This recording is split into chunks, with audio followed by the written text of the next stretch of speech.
এবার নরেন্দ্র মোদীকে নিশানা করেছেন মুখ্যমন্ত্রী মমতা বন্দ্যোপাধ্যায়। আজকেই তার সভা, তিনি এই নির্বাচনী প্রচার শুরু করেছেন। কৃষ্ণনগরের প্রার্থী মহুয়া মৈত্রের সমর্থনে ধুবুলিয়াতে তিনি সভা করেন, আর সেই সভা থেকেই কিন্তু নরেন্দ্র মোদীকে আক্রমণ করেছেন তিনি। এর আগে মোদী তিনি কৃষ্ণনগরেরই প্রার্থী যিনি রয়েছেন বিজেপির অমৃতা রায়, তাকে ফোন করে বলেছিলেন যে এ রাজ্য থেকে ইডি যে টাকা উদ্ধার করেছে সেই প্রায় ৩,৫০০ কোটি টাকা তিনি এই রাজ্যের মানুষের মধ্যেই যাতে সেটা দিয়ে দেওয়া যায় রাজ্যের মানুষকে, সেই আইনি সংস্থান খুঁজছেন, কিভাবে দেওয়া যায় আইনি পরামর্শ নিচ্ছেন। আর তা নিয়ে এবার নরেন্দ্র মোদীকে নিশানা করেছেন মমতা বন্দ্যোপাধ্যায়। তার বক্তব্য যে একটা লোক ২১ টাকাও পাবে না, পাশাপাশি কাউকে ফোন করে বাজারে ছেড়ে দিচ্ছে, এই ধরনের মন্তব্য করেছেন মমতা বন্দ্যোপাধ্যায়। কি বলেছেন শুনুন। টাকা জনগণকে দিয়ে দেবো। কত পেয়েছো তুমি স্কুল ডিপার্টমেন্ট থেকে? ৩,০০০ কোটি টাকা। তাতে কি হয়? একটা লোক ২১ টাকা করেও পাবে না। আর মনে আছে ১৫ লক্ষ টাকা করে দেবে বলেছিল ব্যাংক অ্যাকাউন্টে। কি বন্ধুগণ, কাউকে কাউকে ফোন করে বলছে আপনি আবাস যোজনা পেয়েছেন, না পেলে আপনি আবার নাম লেখান। কেন লেখাবে না? এই দেখুন, আমার কাছে একটা এফআইআর কপি আছে। বিজেপি অফিস থেকে ফোন করে বলছে আপনার নামটা লেখান, ইলেকশনের পরে আপনাকে বাসস্থান দেব। এতদিন দিসনি কেন? ৩ বছর ধরে দেশে বেকারির সংখ্যা বেড়েছে মোদির আমলে। ২ কোটি বেকারকে চাকরি দিয়ে বলেছিল ৫ বছরে, কাউকে দেয়নি, কিচ্ছু করেনি। শুধু ফিতে কাটে আর মিথ্যে কথা বলে। মিথ্যে কথা বলা ছাড়া, ভাওতা দেওয়া ছাড়া। আর কাউকে কাউকে ফোন করে সেটা আবার বাজারে ছেড়ে দেয়। ছেড়ে দেবেন? তাহলে ফোনের সিক্রেসি কি থাকলো? আপনি সিক্রেসি উল্লঙ্ঘন করছেন। মেগাশাসের দরকার নেই, নিজেরাই মেগাশাসনে বসে আছেন। আর যাকে ফোন করছেন তিনিও স্বাস্থ্যসাথী পান এই গভর্নমেন্টের, তিনিও লক্ষ্মীর ভান্ডার পান। দেবজ্যোতি ঘোষ রয়েছেন বিশেষ প্রতিনিধি আমাদের সঙ্গে। দেবজ্যোতি, মমতা বন্দ্যোপাধ্যায় তিনি এই যে কথা নরেন্দ্র মোদী বলেছিলেন যে রাজ্য থেকে ইডি যে টাকা উদ্ধার করেছে সেই টাকা এ রাজ্যের মানুষের মধ্যেই বন্টন করে দেবেন, এমনটা তিনি অমৃতা রায়কে ফোন করে জানিয়েছিলেন এবং তার আইনি সংস্থান খুঁজছেন। মমতা বন্দ্যোপাধ্যায় আজ এই বিষয় নিয়ে যেমন আক্রমণ করেছেন, পাশাপাশি একাধিক ইস্যু ধরে ধরে মমতা বন্দ্যোপাধ্যায় আজ নরেন্দ্র মোদী সহ বিজেপিকে আক্রমণ করেছেন। আর কোন কোন বিষয়ে তিনি আক্রমণ করলেন? দেখো, মমতা বন্দ্যোপাধ্যায় তার প্রথম লোকসভার যে প্রচার কৃষ্ণনগরে করলেন, প্রথম থেকে শেষ পর্যন্ত তিনি নরেন্দ্র মোদী অর্থাৎ বিজেপি এবং সিপিএম কংগ্রেস জোটকে প্রথম থেকে আক্রমণ করেন। এবং যেভাবে কৃষ্ণনগরের বিজেপি প্রার্থীর সঙ্গে টেলিফোনের যে কথাবার্তা হয়েছিল প্রধানমন্ত্রীর, সেই অমৃতা রায়ের, সেই কথাবার্তা বাজারে ছেড়ে দেওয়া হয়েছে রাজনৈতিকভাবে। অর্থাৎ একটা টাকাও কোনো মানুষ পাবে না, বলছে ইডির টাকা জনগণকে ফেরত দেব। ইডির টাকা একটা টাকাও কাউকে দেবে না, একটা লোক ২১ টাকা পাবে না বলে তীব্র ভাষায় আক্রমণ করেছেন।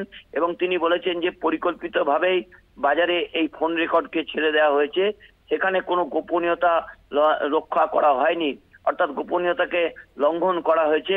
পেগাসাসের দরকার নেই, মেগাসাস হয়ে বসে রয়েছে বলে তিনি প্রধানমন্ত্রীকে আক্রমণ করেন। এছাড়াও তিনি যেটা বলেছেন যে আইনে কোনো সংস্থান নেই এবং আইনজ্ঞদের সঙ্গে তিনি যে কথা বলবেন বলেছেন, তা নিয়ে কিন্তু তিনি নির্বাচনের সময় যে কথা বলেছেন, যে টেলিফোনের কথাবার্তা তার হয়েছে, তাতে কিন্তু নির্বাচনী বিধিকে ভঙ্গ করেছেন প্রধানমন্ত্রী নরেন্দ্র মোদী এবং মিথ্যা প্রতিশ্রুতি দিয়েছেন কোনো মানুষকেই এই ইডির যে বাজেয়াপ্ত করা ৩,০০০ কোটি টাকা, সেই কোনো টাকাই তিনি ফেরত দিতে পারবেন না। এবং তাদের যে তারা যে বারবার যে বক্তব্য রাখেন, অর্থাৎ ২০১৪ লোকসভা নির্বাচনে ১৫ লক্ষ টাকা করে কালো টাকা ফেরত দেবেন বলেছিলেন। তারপরে নির্বাচনের সময় এসে গ্যাসের দাম থেকে শুরু করে বিভিন্ন প্রকল্পের যে টাকা, সেই টাকা যাতে মানুষ পায় এবং গ্যাসের দাম যাতে কম হয়, ডিজেলের দাম যাতে কম হয়, তা নিয়ে প্রধানমন্ত্রী বক্তব্য রেখেছিলেন। কিন্তু একটা কথাও রাখেননি, অর্থাৎ প্রধানমন্ত্রীর কথার কোনো গ্যারেন্টি নেই, না আছে কোনো ওয়ারেন্টি। প্রধানমন্ত্রীর কথা বাজারে শুধুমাত্র নির্বাচনী প্রচারের জন্য আসছেন বলে তীব্র ভাষায় আক্রমণ করেছেন। এছাড়াও এখানে রাজ্যে যে জোট হয়নি, সিপিএম কংগ্রেসকে তীব্র ভাষায় আক্রমণ করেছেন এবং মহুয়া মৈত্রের পাশে দাঁড়িয়ে এবং সমস্ত বিধায়কদের পিছনে নিয়ে মমতা বন্দ্যোপাধ্যায় বলেছেন এই লোকসভা আসনকে জেতাতে হবে। এই লোকসভা আসনে জয়লাভ তাদের কাছে অত্যন্ত গুরুত্বপূর্ণ এবং প্রেস্টিফাইড, কারণ যেভাবে মহুয়া মৈত্রকে পরিকল্পিতভাবে লোকসভা থেকে বার করা হয়েছে, কৃষ্ণনগরের মানুষ এবং পুরো নদিয়ার মানুষ কিন্তু ভোটের বাক্সে তার জবাব দেবে বলে তীব্র ভাষায় আক্রমণ করেছেন প্রধানমন্ত্রীকে মমতা বন্দ্যোপাধ্যায়। একদমই ধন্যবাদ দেবজ্যোতি। কথা বলছিলাম প্রতিনিধি দেবজ্যোতি ঘোষের সঙ্গে। মমতা বন্দ্যোপাধ্যায় তিনি আজ কৃষ্ণনগরের তৃণমূল কংগ্রেস প্রার্থী মহুয়া মৈত্রের সমর্থনে সভা করলেন ধুবুলিয়াতে। তার নির্বাচনী প্রচার, লোকসভা নির্বাচনী প্রচার তিনি শুরু করেছেন। মাঝখানে তিনি বেশ কিছুদিন বিশ্রামে ছিলেন তার মাথার চোটের কারণে। তারপরে তিনি নির্বাচনী প্রচার শুরু করলেন এবং কৃষ্ণনগরের প্রার্থী মহুয়া মৈত্রের সমর্থন তার এই প্রচার সভা শুরু হলো, নির্বাচনী প্রচার শুরু হলো। আর আজকে তিনি একাধিক ইস্যুতে নরেন্দ্র মোদীকে আক্রমণ করেছেন। এই নিয়ে আমরা কথা বলবো। এই মুহূর্তে আমরা টেলিফোনে যোগাযোগ করতে পেরেছি বিজেপি মুখপাত্র শ্রমিক ভট্টাচার্যের সঙ্গে। শ্রমিকদা, স্বাগত জানাবো আপনাকে কলকাতা টিভিতে। মমতা বন্দ্যোপাধ্যায় তিনি বলছেন যে কথা কিছুদিন আগে নরেন্দ্র মোদী তিনি অমৃতা রায়কে বলেছিলেন যে ইডি যে টাকা নিয়ে গেছে বা উদ্ধার করেছে রাজ্য থেকে, সেই টাকা এ রাজ্যের মানুষের কাছে ফেরত দেওয়ার তিনি একটা আইনি সংস্থান খুঁজছেন যাতে ফেরত দেওয়া যায়, আইনি পরামর্শ নিচ্ছেন। আজকে মমতা বন্দ্যোপাধ্যায় বলছেন আইনে এরকম কোনো সংস্থানই নেই, এই রাজ্যের মানুষ 21 টাকাও পাবে না। দেখুন, তৃণমূল কংগ্রেস চাইছে যে টাকা ইডি অ্যাটাচ করেছে দরিদ্র মানুষের মুখের গ্রাস কেড়ে নিয়ে, যে টাকা লুট করে তৃণমূল লুকিয়ে রেখেছে সেটা ইডি কিছুটা হলেও অ্যাটাচ করতে পেরেছে। তো সেই টাকা যদি মানুষের মধ্যে ফিরিয়ে দেয় সেজন্য তৃণমূল কংগ্রেস তো একটু রেগে যাবেই, এটা স্বাভাবিক আছে। তৃণমূল চাইছে যে পুরো টাকাটা আবার তৃণমূলকে ফিরিয়ে দেওয়া হবে, আসল উদ্দেশ্য এটাই। সেই জন্যই রাগ। নরেন্দ্র মোদী যেটা বলেন তিনি করেন, তার হয়তো সমস্ত প্রতিশ্রুতি কিছু কারণের জন্য এখনো বাস্তবায়িত হয়নি, কিছুটা বাকি আছে কাজ। সমস্ত কাজ তিনি করে দিয়েছেন, এই দাবিও তিনি কোনোদিন করেনি, দলও কোনোদিন করেনি। আমরা কোনোদিন বলিনি যে ক্ষমতায় আসার 1 বছরের মধ্যে যে দেশের মুখ্যমন্ত্রীর মতো 90% কাজ করে দিয়েছি, 10% বাকি আছে। আমাদেরও অনেক কাজ বাকি আছে। তাই তৃতীয়বারের জন্য নরেন্দ্র মোদী প্রথম 100 দিনে কি করবেন সেটাও ঠিক করেছেন। তৃতীয়বার যখন মানুষ থেকে ক্ষমতায় নিয়ে আসতে চলেছে, তিনি তার প্রত্যেকটি কথা যেটা তিনি উচ্চারণ করেছেন সেটা তিনি বাস্তবায়িত করবেন, এটাই দেশের মানুষ বিশ্বাস করে। এটাই নরেন্দ্র মোদীর গ্যারান্টি।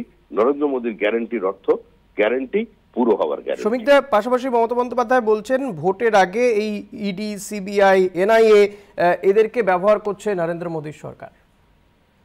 এগুলো তো শুনে শুনে মানুষ ক্লান্ত। মুখ্যমন্ত্রী কবি মনস্ক মানুষ, তিনি ছবি আঁকেন, কবিতা লেখেন, সুর দেন। তিনি এক কথা বারবার বলবেন কেন? নতুন তো কিছু বলুন। এ তো 2 বছর ধরে মানুষ শুনছে এই কথাগুলো। তো তিনি বিভিন্ন রাজ্যে বলেছেন, ফলাফল তো উল্টো হচ্ছে। এই বক্তব্যের কোনো গ্রহণযোগ্যতা প্রতিষ্ঠা আজ আর জনমনে নেই। ধন্যবাদ শ্রমিকদের। কথা বলছিলাম বিজেপি মুখপাত্র শ্রমিক ভট্টাচার্যের সঙ্গে। এবং শ্রমিকদের যেমনটা বলছিলেন যে এই ইডি, সিবিআই নিয়ে মমতা বন্দ্যোপাধ্যায় যে কথা বলছেন সেই কথা পূরণ হয়ে গেছে। এর আগেও বহুবার এই দাবি করা হয়েছে, কিন্তু মানুষ এর জবাব দিচ্ছে, ভোট বাক্সে তার জবাব পড়ছে, এমনটাই মন্তব্য শ্রমিক ভট্টাচার্যের।